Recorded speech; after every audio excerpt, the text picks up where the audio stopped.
GM, good morning. Welcome to the Milk Road Show, the daily crypto show where we serve alpha like a family potluck. Some hits, some misses, but you're definitely coming back for seconds. I'm your host, Jay Hamilton. It's Tuesday, April 22nd. Today, we are going to talk about what happened last week with Base. Did Base launch a token? We got to break this. This story's got everything drama. It's got, was it a rug? There's so much in this story where it's obviously, if Coinbase or Base does anything, everyone's going to pay attention. What happened last week with the Bases for Everyone token? What do you need to know? We're going to dive into that. We're also going to talk about the market structure bill in the US. As that bill moves forward, there is a lot of opinions being shared of what that bill should look like.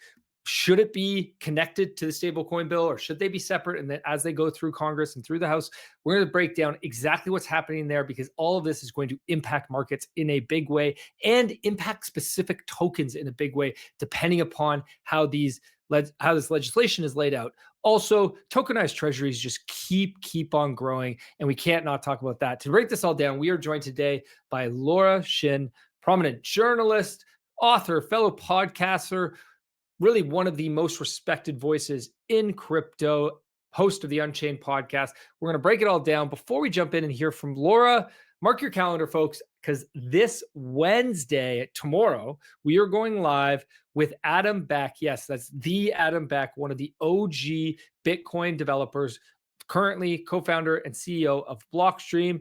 Come hang out on YouTube, 12:05 p.m. Eastern. Mark your calendar. Today's episode is brought to you by MoonPay. Trade crypto fee-free, fast, and on your terms. It's also brought to you by Coinshift, powering top crypto treasuries with their yield-bearing stablecoin, CSUSDL. Without further ado, Laura, welcome to the Milk Roadshow. Hi, thanks for having me. Absolute pleasure to have you, Laura. Absolute pleasure. Been a big fan of everything you guys do or Unchained for a while now. So it's great to get you on the show.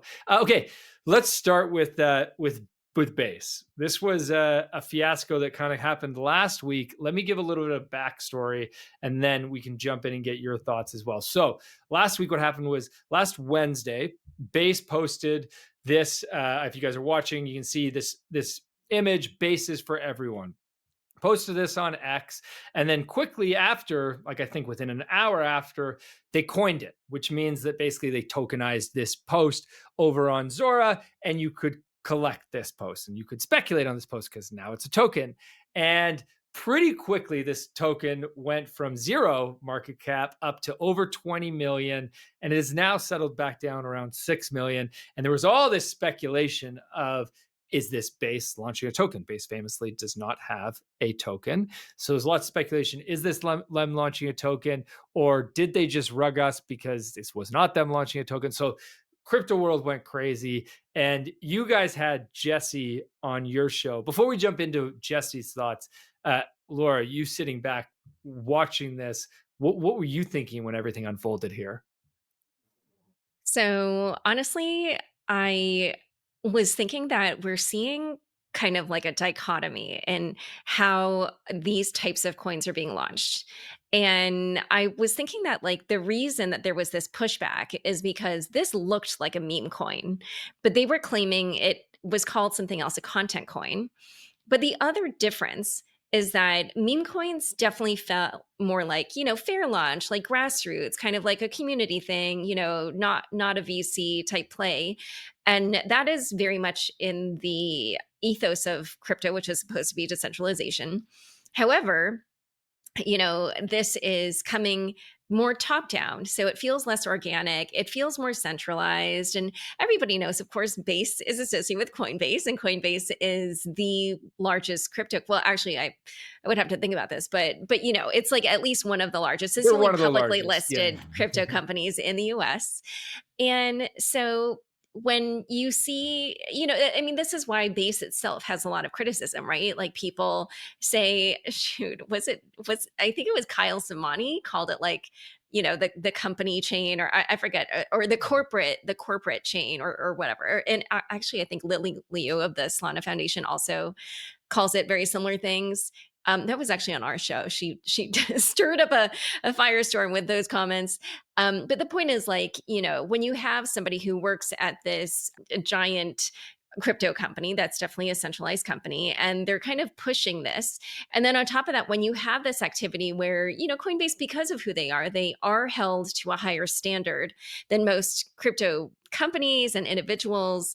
Just, when you hear the fact that they're publicly listed, it makes you feel like, okay, so they have certain standards, they're going to be more professional. And so to see the price of the coin go up and down like that, and frankly, the price gyration all happened within an hour. It hit the 20 million roughly, or actually, I'm not sure I the think it exact was number. within like 8 hours or It something. was It was like, quick though. It was very well, quick. no, but actually, so there were two. The Oh yeah, first like those one, 2 spikes. Yeah, yeah, yeah, yeah. yes, the first one was at Yeah. like an hour in, and I think it went to 17K. I had to figure this out by choosing like the 1 second or 1 minute or whatever it was.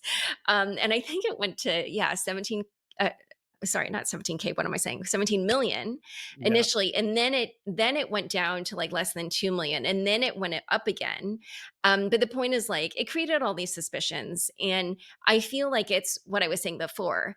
People aren't used to this type of coin being created in this way, where it feels like it's more coming from a centralized entity, maybe more like a marketing gimmick or something, and Jesse is known also for, doing those videos where he's walking on the street and he just asks perfect strangers, would you like $50 to get on chain? And again, it feels more like, a marketing ploy or something. So what was interesting is in the interview with me, he described, so I asked him about this, theory about content coins, or kind of like what the thesis is for those, or even just what the definition Yeah, is. what's a content coin? I've never even heard that term Yeah. before. And what was so fascinating is the way he described it. He first described meme coins, and then he set up content coins in contrast. But what was fascinating is if you listen to the description he gave of meme coins, what he described was more like what we would have called NFTs before meme coins came along. Cause he said, like, there's like a community and a roadmap and, whatever. And I was like, wait, that sounds like, more like Bored Ape or Pudgy Mhm, Penguins or something. mhm. And so it was like he kind of set up this, like, a straw man argument that allowed him to create this distinction that to me didn't sound fully convincing. I don't really still to this moment know exactly what the difference is between a content coin and a meme coin. But, I guess, like, the reason why I was of two minds is because, so all of that, looks, I can understand why people were suspicious. I can understand why they were criticizing it or making fun of it. However, I'm sure everybody knows that the way these things start is, it looks silly. It gets derided in the beginning, like, I don't know the age of most people listening to this, but I can remember, when like Facebook launched, or before Facebook, it was like Friendster, and then MySpace, and then anyway, I even forget what all the other ones were. But the point is that, now things like Facebook and all the, equivalents, like, on obviously all of us on X, on crypto Twitter, we're all on that platform. And then there's, like Reddit, and there's Instagram, and, there's so many of these, TikTok. These are like embedded in our everyday lives, right? People make a living from being on these platforms. Mhm. So when I'm looking at it, I can also say at the same time that it doesn't look convincing. I don't fully understand what it is. A part of me also goes, this is probably also the future, and Mhm, I can mhm. say that even just if you look at the analog of, for instance, like Pokemon cards, there are people, they just look at Pokemon cards. They say, this is silly. Like, why are you trading this? Why does this have value? And to another person, that is a gigantic business. They make so much money from those. And so, that's why I feel like I understand why the community had a negative reaction. And at the same time, I'm probably like, yeah, some form of this is probably the future. So, Mhm, mhm. yeah. Yeah, definitely the I mean, as you said at the beginning, Coinbase and indirectly Base, they have to be careful with what they do with tokens, right? And so it's pretty easy to look at this and say, like, okay, like, were you intentional when you did this, or did you just fly by the seat of your pants? And as you said, you've got to hold yourself to a higher standard. You can't fly by the seat of your pants launching tokens willy-nilly like somebody else might be able to do, right?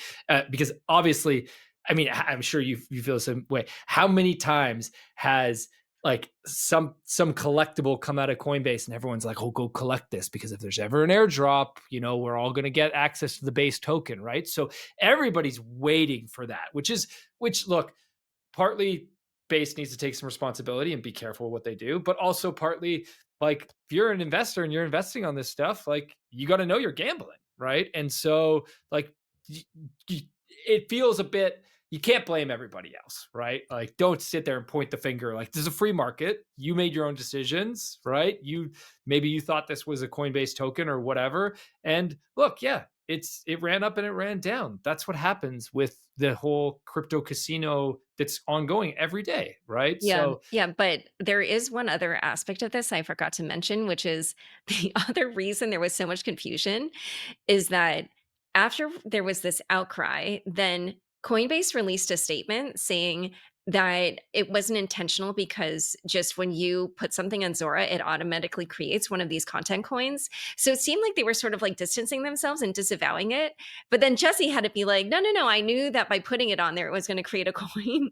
And he, on the show, he was saying that he'd actually, or the team, the base team has been creating a whole bunch of coins recently on Zora.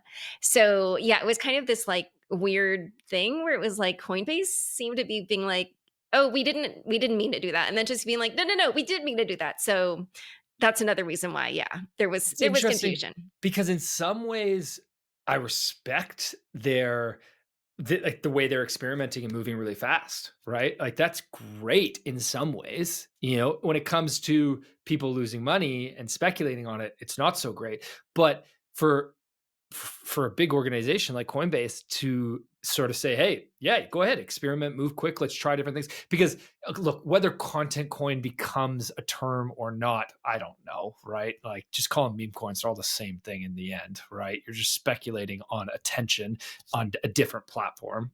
Whatever. I don't think there's a difference between a content and meme coin. But in the end, whatever happens, we need to experiment. And that is the one thing I've always respected from the base team and from Jesse. Like they are pushing the boundaries of experimentation. And if in the in between, as long as there wasn't any insider trading here, which there was not, I don't think that was all just FUD. I think people saying that there was insider trading and the base team front ran this. I don't know if you have any takes on that. So he said definitely not. And I pointed out that there had been issues with that in the past, but he said, oh, but you forgot that it was Coinbase who reported that those employees did that. I can't remember even what that was for. It was a few years ago. But the point is that somebody else said that probably like there are people who have kind of like sniper bots out. And so Mhm. maybe it was like sniper bots. I think, what their view is that eventually it will get to the place where yeah, there will be coins for everything. And something fascinating he said in the interview was that Coinbase will get to a place where they will list all of these. And I was like, oh, really? Like it just seems like such a departure from where they started, but who knows? Maybe they will go there. Let's be honest, everything in crypto comes with fees. But here's a nice surprise, MoonPay Balance doesn't take a cut. You heard that right. No MoonPay fees when you buy or sell crypto with your MoonPay Balance. Top up with dollars, pounds, or euros, then you're ready to trade instantly whenever the market moves. And if you change your mind, withdraw your cash. No MoonPay fee there either. Simple, fast, ready when you are. Check it out at milkroad.com/MoonPay. Disclaimer, network and ecosystem fees apply. Meet CSUSDL, the stablecoin built for institutions and DAOs. Don't just hold basic stablecoins, earn yield, all without compromising security. Backed by regulated real-world assets and secured with institutional-grade risk management by our friends at Stakehouse Financial, put your treasury cash to work, earning native yield and protocol rewards.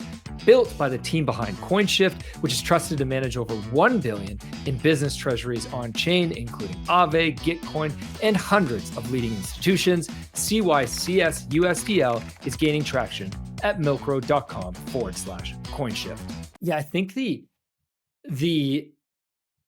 one area of one of the big use cases of crypto that I see massive product market fit for, and I don't know, we're kind of a little bit off topic here, but is prediction markets. Like it's already so clear with Poly Market and some others, Myriad, that are really showing that when you take predictions and you move them and you use on chain, you can get better information flow, basically. Like you can remove the need to have news outlet as information flow, and you can use predictions markets as a form of information flow. And what I think is going to happen in the future is we're going to see the same thing happen with attention markets, basically, right? Like we have predictions markets to predict the outcome of political events and sports and various events, but we don't really have attention markets yet, right? We have social media that essentially is an attention market. You just can't speculate on it. It's not, there's no value exchange of it, but that's exactly what social media is, right? You go to Twitter, you're going to see what the algorithm says. This is the top attention of the day. Well, why wouldn't you be able to, once you have the ability to transfer value on the internet as crypto gives us, why not be able to associate value to that and be able to speculate on it? That feels like, and I know Farcaster is sort of operating in that space, and there's a lot of others that are building, but that feels like a use case that is coming for sure. And from that perspective, I see Base's side. I see what Jesse is saying. Yeah, like you'll be able to collect everything, and everything will be tokenized, and why not, right? But I think the challenges were just so early, and people get so caught up in the noise right now. And the noise last week was, oh my gosh, Base launched a token for like an hour. And everyone was like, holy shit, okay, I'm in. And then you get burned. But again, do your own research. That's sorry, but that's on you. Yeah. Yeah. I think the other thing about this is that, Coinbase is trying to thread this needle. Like they're in this position right now where they are very much more like, frankly, a fintech entity, right? Like their number one biggest kind of product market fit for a long time has just been the easiest way to obtain crypto assets. And then they created, Coinbase Wallet. They also have now Base, where they're earning these sequencer fees. And this is definitely their transition away from that. Like I can tell they know where things are headed. They don't want to get disrupted. But also part of that is, trying to like foster some of this activity. But I think the other thing is just that sometimes the timing can seem off, right? And I saw people talking about this because it does feel like if all this had happened back when we were more like at the height of the meme coin craze, like before Trump coin and before Libra, then it feels like we wouldn't have had maybe this level of reaction Mm. because it was just probably we would have seen more people pile in. But now that things I was have gonna really say it died down, almost might have been worse though. It might have been. I get what you're saying. The negative. We're in a very negative anti meme coin phase right now. That exactly. part I get. But the it would have run up way higher, and more people would have lost more money had it happened before, I think. So Right. I saw somebody tweet something about like basically they or no, it was a comment on our interview saying something like it's like if you show up to a party in a suit, like the timing is off or and right, and right. I get like what they're saying. It's sort of like yeah, the party was like over here and you're sort of out of place and it's a little awkward. However, the one thing we haven't talked about is that despite all the awkwardness and the strange timing and like the questionable activity itself, it actually did push activity on Zora higher than ever. Mhm. So the number of coins created reached its peak on Saturday at 26,000 coins created that day.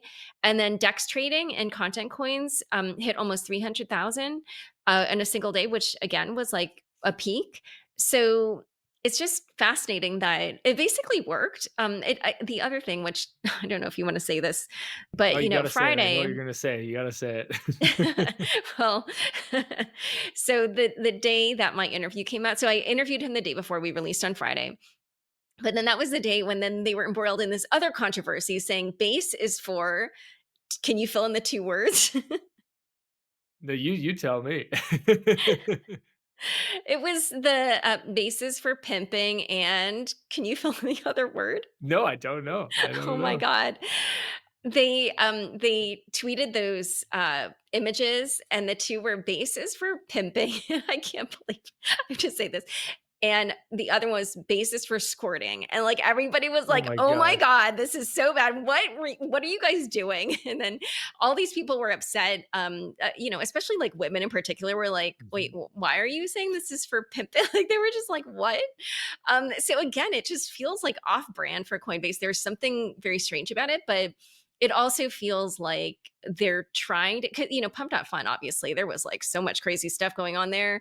And it almost feels again like a top down, let's be edgy, which Mhm. is why it kind of didn't really hit the mark and there was pushback. It's just like you don't expect it from, that kind of company.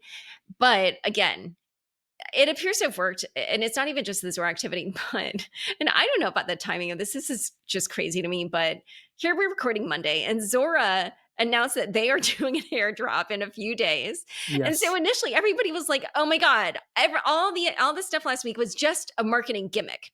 Mhm. For the launch of the Zora coin. But then Jesse wrote a tweet thread saying that actually, no, they did not coordinate it. That Zora didn't even know that Coinbase was going to do that whole thing, like basis for everyone last week, the basis for everyone coin. And so, like, I don't know, because pretty much where everybody's mind went initially was also where my mind went. Like, oh, all of that last week was a marketing gimmick for the Zora airdrop. But no, Jesse says it wasn't, that Zora didn't know. So I'm just like, okay, I don't see the incentive for Jesse to lie or Coinbase to lie. Or sorry, I shouldn't say I don't see the incentive, but it's more like I don't see, because of the kind of company they are, like, I feel like they would be honest about it. And all of this goes to even just like what we were talking about, like Jesse doing these videos on the street, like trying to give people money. Like there's a sort of like shamelessness or whatever. So Mhm. if they Mhm. had planned it, like I feel like they would own it, is maybe what I think. So anyway, the point is just that, it who knows? It's definitely generated more interest in Zora right before they do this airdrop. And so, now the question just becomes, can they sustain it?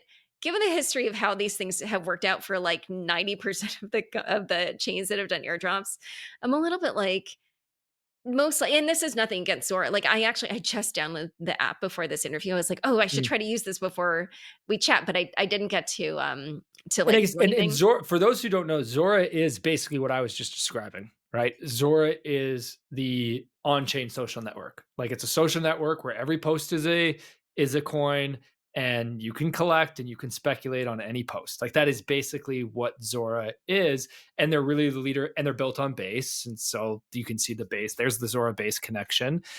So I mean, basically what we're doing here is, okay, we're going to switch from do your own research, not financial advice, but I would not be touching the basis for everyone coin. To me, that was a pump and dump that had its moment because it got attention for a split second. Everybody was talking about it, so I wouldn't be touching that. But now we have Zora doing their airdrop this week, and now we're going to switch to talking about that. And everyone, if you've ever collected anything on Zora, I'm guessing you're going to get a portion of that airdrop. If you collected basis for everyone, you're probably getting a portion of that airdrop. So, and we'll see what happens with Zora. I'm not, no financial advice, not telling you to go buy Zora when that airdrops. It says their airdrop is going to be Wednesday. So it's coming very quickly. So we'll see what happens there. But I Yeah. think, go Oh, ahead. just the last thing I wanted to say about that is I'm very sympathetic to this notion of content coins in theory, simply because I am a creator myself and I Mhm. know how the internet has affected my industry and a lot of my friends who are creatives, especially like musicians, I think have been hurt They maybe. got hurt the most. Yeah. In some way, it's not like I have ever looked at numbers on this, but in my head, I sort of have this impression. So the point is, I'm just trying to say that, like, I think what I give props to Coinbase for and to Zora for, and frankly, anybody who's working in this space, is that there is a real problem to be solved there. Like, I often see on crypto Twitter people criticize Story Protocol, they make fun of it, but I'm like, wait, I actually think that's like a real thing that creators could use. So I, for one, like to see experimentation here. And if I said anything that came across as a really critical, like, it's not that I don't think that there's actually a need for this type of thing. Well, it's just remains to be seen what it actually looks like. Mhm, mhm. Yeah, and there's obviously, when you're Jesse Pollock in your base, there's a way to do things and there's a way not to do things, and it makes sense that the way they did this was called into question, because I think I mean, for whether they want to call it experimentation or call it planned organization, they need to be thoughtful for sure. Okay, Yeah. let's shift from, well, we're talking about Coinbase, one of the biggest crypto companies in the US. They've been a big part of lobbying in DC, and big part of really everything, all the shift that has happened over the last 6 months when Trump won the election, and even leading up to that as well, there was a shift, really a shift happening behind the scenes in the SEC across all of DC, and more of a 180 towards crypto. So we're in this position now where we've got really now all of a sudden it's almost like we're moving too fast. And this question is being brought up, which is, are we moving too fast for the legislation that's coming around the stablecoin bill and the market structure bill? And is it going to put us in a bad place? Because what I'm hearing right now is there's lots of people saying that these things, Trump is basically putting the pedal to the metal, and he's saying, I want this by August. I want these bills passed by August. And we're talking about 3 bills, just so everybody's clear. There's 2 stablecoin bills and there's 1 market structure bill. We're not going to dive into the details of the bills. We'll do that in another episode. I think we're actually going to do an episode soon coming. So watch out for that. But he's pushing really hard. And when you push so hard, there's always this question of like, hey, are we moving too fast? In your view, do we need to be slowing down on these bills? Are we going to get the best outcome right now, or are we just rushing these because Trump wants us to rush them, or some lobbyists want us to rush them? There's wow, there's a lot of different things here. So first of all, I think it is true that the industry has been waiting a very long time to get some clarity about what's okay, what's not okay. They don't want to suddenly be hit by an enforcement action that they didn't see coming for doing activity that was just not clearly spelled out as to whether or not it was legal. Now, coming into this Congress, the thought was that stablecoin legislation is a lot easier. So probably that will go first. And then probably market structure, which is just a little bit more complicated. There's kind of like more to figure out, that would be next year. Now we're looking, yeah, at this potentiality that maybe both would go this year, or at least the bills would be written up. And interestingly, we reported that there is a group of trade. So actually, no, I'll tell Stu 2 stories. We reported 2 stories. One is that Coinbase itself, Coinbase makes an appearance again in this podcast. They wanted both bills to go this year, and they in fact wanted to do one giant bill. I've And heard the this. reason is that Coinbase will be more affected by the market structure bill, and it gives them more clarity, and it frankly allows them to make more business moves earlier, the sooner it gets decided. You know, most of the industry felt like this is not a good idea because there's just a lot to decide there. And since the stablecoin thing could probably more be easily taken care of, they just want to get the quick win, just take that off the table, like just get that done. We can move forward on that, and then take more time to do kind of the more just more challenging bill, because there's just more Mhm. to it. Well, then I don't remember how long later, like a week or 2 later, we reported this other story. So I'm not reporting these as this is our regulatory reporter, Veronica Irwin, who's amazing. She heard that there is also now a group of traders that would like to kind of wait and see if they can actually, instead of getting a bill that becomes law, get this new friendly SEC that is chaired by Paul Atkins, who, he was, I forget, like he had a position at the Token Alliance. So he's a very crypto friendly, commissioner. Get the SEC to put out guidance, because going through Congress, they might have to just like compromise more, because now, now that they have such a crypto friendly SEC, like potentially those might be friendlier even to the industry than something that goes through Congress. So I think like most of the kind of like lobbyists, like the more professional DC types, think that this is a bad idea. One of the quotes that they gave us was something like, "This is the apex of crypto's power," and frankly, the reason for that is because crypto money helped create this red sweep of Congress. Yes.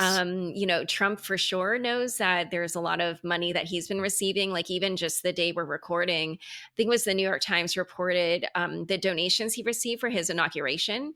And there were a bunch that we didn't know about that were from the crypto industry until today. So even more than the ones that had been previously reported.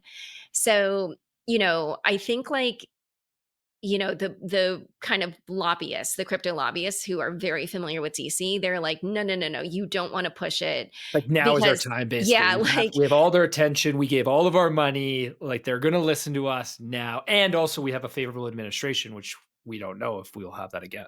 yeah, and who knows what could happen in the midterms. Mhm. So, Mhm. yeah, so who knows what will happen, but that's that's what's going on and DC people are trying to milk this for all it's worth, but others that know how DC works, they're like, "No, no, no, no, no, we may lose our window, so let's not."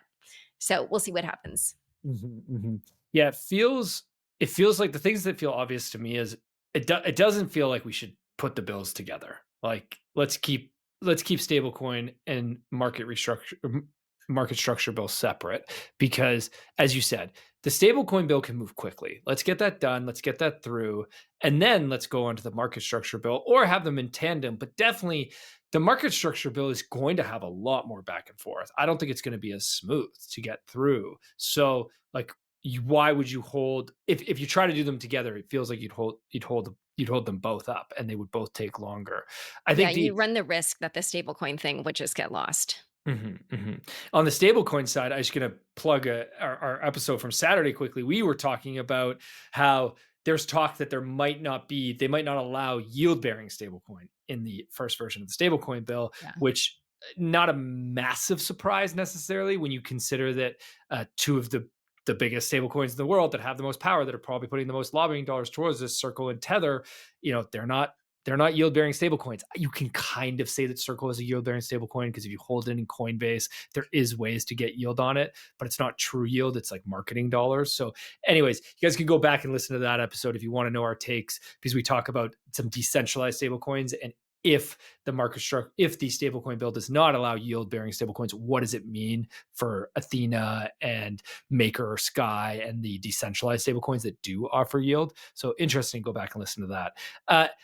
The otherwise I think the like this it feels like the thoughts around this bill are really like everybody's protecting their own interests, right? So you've got a whole Yeah. bunch of lobbyists. What's going on with Solana's lobby group, SPI, I think it's called. Yeah. There's their policy group, which is not directly connected to them, or is directly. I don't even think we technically know. Yeah, so, now I'm going to have to quickly look at the article to remember what we made public and what we were just chatting about. Um, No, just give it all to us, yeah. Laura. Just give it all. So the main TLDR there is basically that back when the crypto villain was Gary Gensler and the SEC generally, crypto was united, right? They had like a common enemy, and so we had all of these different lobbying organizations that are more like umbrella organizations, like the Blockchain Association or the Digital Chamber, the DeFi Educate. Like there's a bunch of these, right? And this kind of like Solana Policy Institute was sort of a new thing. It's like has the word Solana in it. Shortly before then, Ripple had also announced that they were creating their own as well, but it has a different name, a National Cryptocurrency Association, which just sounds it sounds like an umbrella group, but it was Ripple that funded it. Basically, like what's happening right now is just now that there isn't a common enemy, basically the chains are turning on each other. No, no, no. I know that sounds a little bit dramatic, but the point is that the way legislation gets built, it could advantage certain chains over the others. Mhm. So there is kind of this awareness that now the game is a little bit different, and so I think that's why we're seeing this happen. Any takes on where all of this lands, not with regards to the bill, but with regards to all these lobbying groups and maybe some of them being bigger or more powerful or taking more being able to lobby with more money and as a result getting their way more because there's certainly what this is reminding me of is this is reminding me of Trump's comment when he first started talking about first it was the strategic Bitcoin reserve, and then it was the crypto asset stockpile. And now it seems to be that there's going to be two. We're still waiting on exact clarity on the way this will shake out. It seems like there's going to be a Bitcoin reserve, and then there might also be a crypto asset stockpile. Anyways, but what I remember came up through that was this conversation of Trump saying, "Oh, we want to support American-made coins," and so him saying, "Oh, we might put American-made coins into this stockpile," which obviously, if they did that, would raise the price of those assets because you'd have a new buyer who was buying these assets. And there was like Solana and Ripple, and I can't remember the others. Maybe Cardano actually was on their list, which I was like, "What? Cardano Ghost Chain? Like, come on, people." So interesting to, I don't know if you have any takes on that. Well, so a couple of things. So, your question about who funded SPI, that is not public information. So, who that's a big question mark. Who stood this up? Somebody who has a big interest in Solana doing well. Like, it's called the Solana Policy Institute.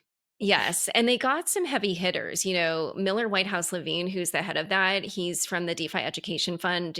He's a big name in crypto lobbying circles in DC. Kristen Smith, who was the CEO of the Blockchain Association, she joined as president. They also got one of DC's most powerful lobbyists, who had been affiliated with a dark money group called the Cedar Innovation Foundation that had been tied to Coinbase and Ripple. He left to join the Solana Policy Institute. So certainly, I don't think all these people would have left their positions if there wasn't an enticing incentive there. But then the other thing is just like, in terms of what they're looking to do, and this goes back to what I was saying before about how now the chains kind of understand that the way this legislation can play out could give some of them an advantage over the others. And so I think Solana is really looking to make sure that DeFi is not something that's disadvantaged, because basically, I mean, it's just very simple. Like, for a DeFi protocol that's more decentralized, it's not going to just have the same kind of presence as something like an exchange where, they just hire people and then they, and frankly, they make the most money right now. And so there's a certain presence that centralized institutions have that decentralized ones don't. And so, like, I think the Solana Policy Institute hopes to just help protect chains that have DeFi ecosystems. So, for instance, Mhm. like Ethereum probably would benefit from their work as well. Yeah. Yeah, yeah, it's so true. You need, I mean, let's be real. We're in a really big moment where there is some major decisions that are being made in Washington that are going to affect the future of our industry. And we need voices from both DeFi and from CeFi to be part of that conversation. So uh, it's good to see these lobbying groups. I just hope it's a well balanced view. Okay, I'm going to wrap there, Laura. We didn't get a chance to get to our last topic, which was U.S. Treasuries, but tokenized Treasuries are doing great. Everybody, they continue to grow, even though Yeah, U.S. we wrote Treasuries a are couple not. articles on our website, and the really short version I'll just say here is that during the period of like the Trump tariff war thing, they grew by 21% at a time when US dollar stablecoins dropped by more than that. So it was like a growth of $1 billion and then drop of $1.6 billion in stablecoins. So it looks like people are looking for these products that are built on chain but have yield. And it looks like institutions are using them when they trade, like they want to put them up as collateral and stuff like that. So yeah, it looks like, it's probably yet another crypto project that's found some product market fit. RWAs, the term that everybody hates, but the use case that is coming in real hot and is going to take us to the next level for sure. Laura, thank you so much for joining us today. Really appreciate your time. Yeah, thanks for having me. This was super fun. Thanks for listening in, folks. Really appreciate you sticking with us all the way to the end. I got to tell you quickly about a new documentary that just came out. I'm talking about Vitalik, an Ethereum story. You can watch it on Apple TV, on Amazon Prime, or just check out whatever local platform you have, or you can actually buy it online as well. But you're going to want to check this out because I had a chat with the directors last week, and it is truly amazing to get into the mind of Vitalik, to see how he thinks, how he processes the world, how he spends his time, and the way he lives and the way he travels. He's just such a fascinating human. And if you're an Ethereum investor, or if you're not an Ethereum investor, you really need to understand Vitalik, even if you're just a crypto person, because he's just such a big face in our space and a big name, even though he doesn't like the spotlight. So hit the link in the show notes if you want to check out the new documentary that just came out. Highly recommend. You won't be upset. Have a good one, folks. Thanks for listening in. As always, if you liked today's episode, please hit subscribe and make sure you follow us so you don't miss out on the next one. There's also a link in the description to our free 5-minute daily newsletter where we simplify crypto for you while making you laugh. And if you're willing to step up your crypto investing game, we're going to also leave a link for Milk Road Pro. You get access to our portfolio where you can see exactly what we are buying. This is your #1 resource to help you invest successfully in crypto. One final note, this show is for educational purposes only and nothing we say is financial advice. Investing in crypto or any asset is risky and you should never invest more than you can afford to lose. Thanks so much for listening in, my friends. Have a wicked awesome day.